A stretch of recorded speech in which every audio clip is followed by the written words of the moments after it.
Hi everyone, कैसे हैं आप लोग। आज की कहानी बहुत ही इंटरेस्टिंग होने वाली है, तो हमारे साथ अंत तक जरूर बने रहें। और आज की कहानी है आईना। मेरा नाम ज्योति है और यह कहानी मेरी है, मेरे संघर्षों की, मेरी उम्मीदों की और उस सच की जिसे मैंने एक दिन मेरी सास उर्मिला जी को दिखाया। हमारा परिवार एक खुशहाल शहर में रहता है। मेरे पति आदित्य एक मेहनती इंसान है। हमारे दो प्यारे बच्चे हैं, आरव और पीहू। आरव बड़ा है और पीहू छोटी है। मेरे ससुर राजेंद्र जी शांत और समझदार व्यक्ति हैं। और फिर आती है मेरी सास उर्मिला जी। वैसे तो हर माँ बेटे का रिश्ता प्यार भरा होता है, लेकिन उर्मिला जी की बातें और व्यवहार हमेशा मुझे चुभते रहते हैं।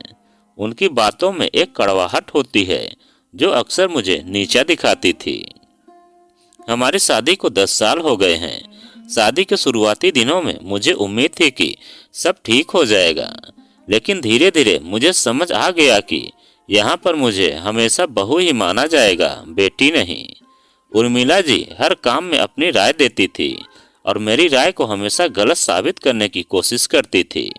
घर के छोटे मोटे काम हो या बच्चों की परवरिश, हर चीज में उनका दखल होता था। ज्योति, तुमने दाल में नमक ज्यादा डाल दिया है, वे दोपहर के खाने पर कहती थी, जबकि सब लोग बड़े चाव से खा रहे होते थे। ज्योति, बच्चों को ऐसे नहीं खिलाते, मेरा तरीका देखो। वे हमेशा बच्चों को खिलाने अपने तरीके को सही ठहराती थी। मैं हर बार चुप रह जाती थी, यह सोचकर कि क्या फायदा बहस करने का। आदित्य मेरी बात समझते थे, लेकिन वे अपनी माँ से ज्यादा कुछ नहीं कह पाते थे। उनकी अपनी मजबूरी थी। राखी, मेरी ननद जो शादीशुदा है, कभी कभी आकर उर्मिला जी को और भड़का देती थी। एक बार राखी आई, साथ में उसकी सास भी थी। उर्मिला जी ने राखी की सास के सामने मुझे नीचा दिखाने का कोई मौका नहीं छोड़ा। उन्होंने कहा, देखिए, मेरी बहू को कोई काम ढंग से नहीं आता, दिन भर बस इधर उधर घूमती रहती है। राखी की सास ने भी हामी भर दी, जिससे मुझे और दुख हुआ। मैं चुपचाप सब सुनती रही, जैसे मेरी कोई इज्जत ही न हो। ऐसे ही बातें हमेशा होती रहती थी। मैं चाहती थी कि मेरी सास एक बार मेरी मेहनत देखे, मेरे प्यार को समझे, लेकिन हर बार मुझे निराशा ही हाथ लगती थी। बच्चों का स्कूल जाने का समय हो रहा था। मैं जल्दी से सुबह का खाना बनाकर बच्चे को देने आई। आज आरव का स्कूल में स्पोर्ट्स डे था और मैं उसे देखने के लिए बहुत उत्साहित थी। लेकिन जब मैं बरामदे में गई तो मुझे पता चला कि उर्मिला जी आरव को स्कूल नहीं जाने दे रही थी। क्यों माँ जी, आज तो आरव का स्पोर्ट्स डे है, मैंने पूछा। क्या स्पोर्ट्स डे? यह सब तो बस समय की बर्बादी है, घर के काम में ध्यान दो, उन्होंने कहा। और हाँ, तुम मुझसे जुबान न लड़ाया करो, मैं सब समझती हूँ क्या सही है क्या गलत है, तुम मुझे मत समझा। मुझे बहुत गुस्सा आया, लेकिन मैंने खुद को शांत रखा। आरव उदास होकर एक कोने में बैठा था। मुझे लगा जैसे मेरे बच्चों की खुशियों का भी कोई मोल नहीं है। कुछ दिनों से उर्मिला जी को तेज बुखार हो रहा था। जब उन्होंने डॉक्टर को दिखाया तो डॉक्टर ने कुछ टेस्ट लिख दिए, जिसको कराने के बाद पता चला कि उर्मिला जी को डेंगू हो गया है और ब्लड की भी कमी है। तुरंत ही बी पॉजिटिव ब्लड की जरूरत है, नहीं तो कुछ भी हो सकता है। जब यह बात आदित्य ने ज्योति को बताया तो ज्योति परेशान हो गई और बिना देर किए वह भी हॉस्पिटल पहुंच गई और ब्लड देने के लिए तैयार हो गई, क्योंकि ज्योति का भी बी पॉजिटिव था। और देर न करते हुए ब्लड को निकलवा कर उर्मिला जी को दे दिया। कुछ दिनों हॉस्पिटल में भर्ती रहने के बाद जब उर्मिला जी ठीक हो गई तो घर आई और उनको देखने के लिए राखी की सास भी आ पहुंची और भी पास की महिलाएं देखने के लिए आई हुई थी। तभी बातों बातों में उर्मिला जी कह रही थी कि अरे, मेरी बहू तो निकम्मी है, वगैरह वगैरह। अगर मेरी बहन का लड़का ब्लड न देता तो शायद मैं जिंदा ना होती। यह सुनकर ज्योति को बहुत बुरा लगा, लेकिन वह चुप ही रही। एक रात मैं और आदित्य बालकनी में बैठे हुए थे। मैंने उनसे कहा, मुझे अब और सहन नहीं होता। माँ जी हमेशा मुझे नीचा दिखाने की कोशिश करती हैं। मैं घर का सारा काम करती हूँ, बच्चे का ध्यान रखती हूँ, फिर भी उन्हें कभी कुछ पसंद नहीं आता।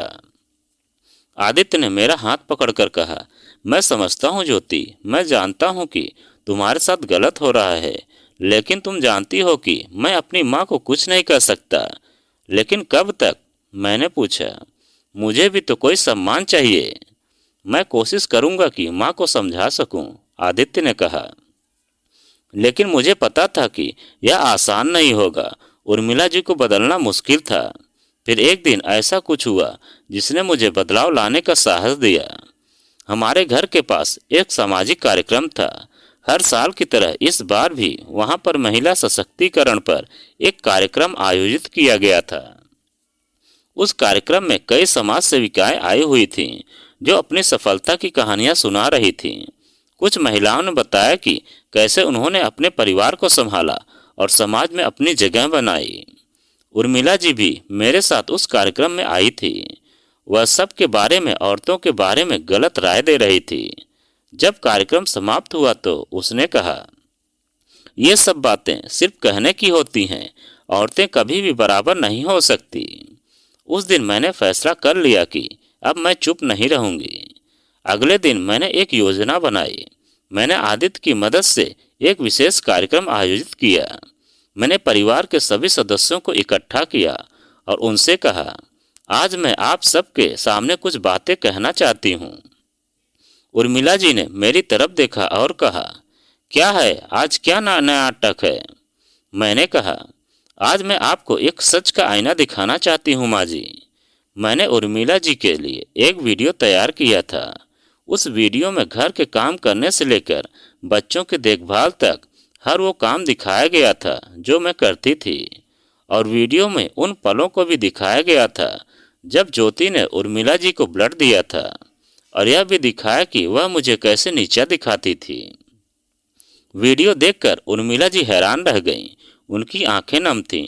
राजेंद्र जी भी चुपचाप सब देख रहे थे। मेरी ननद राखी भी बहुत शर्मिंदा थी। जब वीडियो खत्म हुआ तो मैंने कहा, माँ जी, आप हमेशा कहती हैं कि मैं कुछ नहीं करती, लेकिन आज आपने खुद देखा कि मैं कितना काम करती हूँ। मैं अपनी जिम्मेदारी समझती हूँ। मैं इस घर को अपना समझती हूँ, इसलिए हर बार आपके बातों को चुपचाप सहती हूँ। लेकिन क्या मैं सिर्फ बहू ही रहूंगी? क्या मुझे कभी इस घर की बेटी नहीं समझा जाएगा? इस बार उर्मिला जी ने कुछ नहीं कहा, बस चुपचाप बैठी रहीं। और माँ जी, मैंने आगे कहा, ये सच का आईना है जिसे आपने खुद देखा है। अब आप ही तय कीजिए, क्या आप मुझे अपना मानेंगी या फिर पराया समझती रहेंगी? और अगर पराया समझना है तो मैं इस घर में भी नहीं रहूंगी। उर्मिला जी ने फिर भी कुछ नहीं कहा। मैंने सबके चेहरे पर एक अजीब सी शांति देखी। अगले कुछ दिन बहुत शांत रहे। उर्मिला जी ने मुझसे बात करना कम कर दिया था, लेकिन मैं जानती थी कि उन्होंने यह वीडियो देखा है और वो सच का आईना अब उनके दिल में समा गया है। धीरे धीरे उर्मिला जी में बदलाव आने लगा। वे मुझसे छोटी छोटी बातों में सलाह लेने लगीं। बच्चों को खिलाते समय वे मेरे तरीकों को भी आजमाने लगीं। मुझे लगा जैसे मेरी मेहनत रंग ला रही है। एक दिन उर्मिला जी मेरे पास आई और हिचकते हुए मुझसे बोली, बहू। उनकी आंखों में आंसू थे। उन्होंने कहा, ज्योति बहू, मुझे माफ़ कर दो। मैंने तुम्हें कभी नहीं समझा। मैं तुम्हें अपनी बेटी नहीं मान पाई। लेकिन आज मैंने यह महसूस किया कि तुम इस घर की नींव हो। तुम ही हो जो इस घर को संभालती हो। मुझे गर्व है कि तुम मेरी बहू हो। मैंने उर्मिला जी को गले से लगा लिया। मेरे आंखों में भी आंसू थे, लेकिन यह खुशी के आंसू थे। आज हमारे घर का माहौल पहले से बहुत अलग है। उर्मिला जी अब मुझे हमेशा अपनी बेटी मानती हैं। राखी भी मुझसे अच्छे से बातें करती हैं। मुझे लगता है कि मैंने सच का आईना दिखाकर सबको बदल दिया है। यह मेरी कहानी है, एक ऐसी बहू की जो अपनी सास को सच का आईना दिखाने में कामयाब रही और यह भी सिखाया कि रिश्ता चाहे कोई भी हो, आदर और प्यार से उसे हमेशा बदला जा सकता है। तो दोस्तों, यह कहानी आपको कैसी लगी कमेंट में लिखकर हमें ज़रूर बताएं। और आप अगर हमारे चैनल पर नए हैं तो प्लीज़ चैनल को सब्सक्राइब करें और वीडियो को लाइक ज़रूर करें।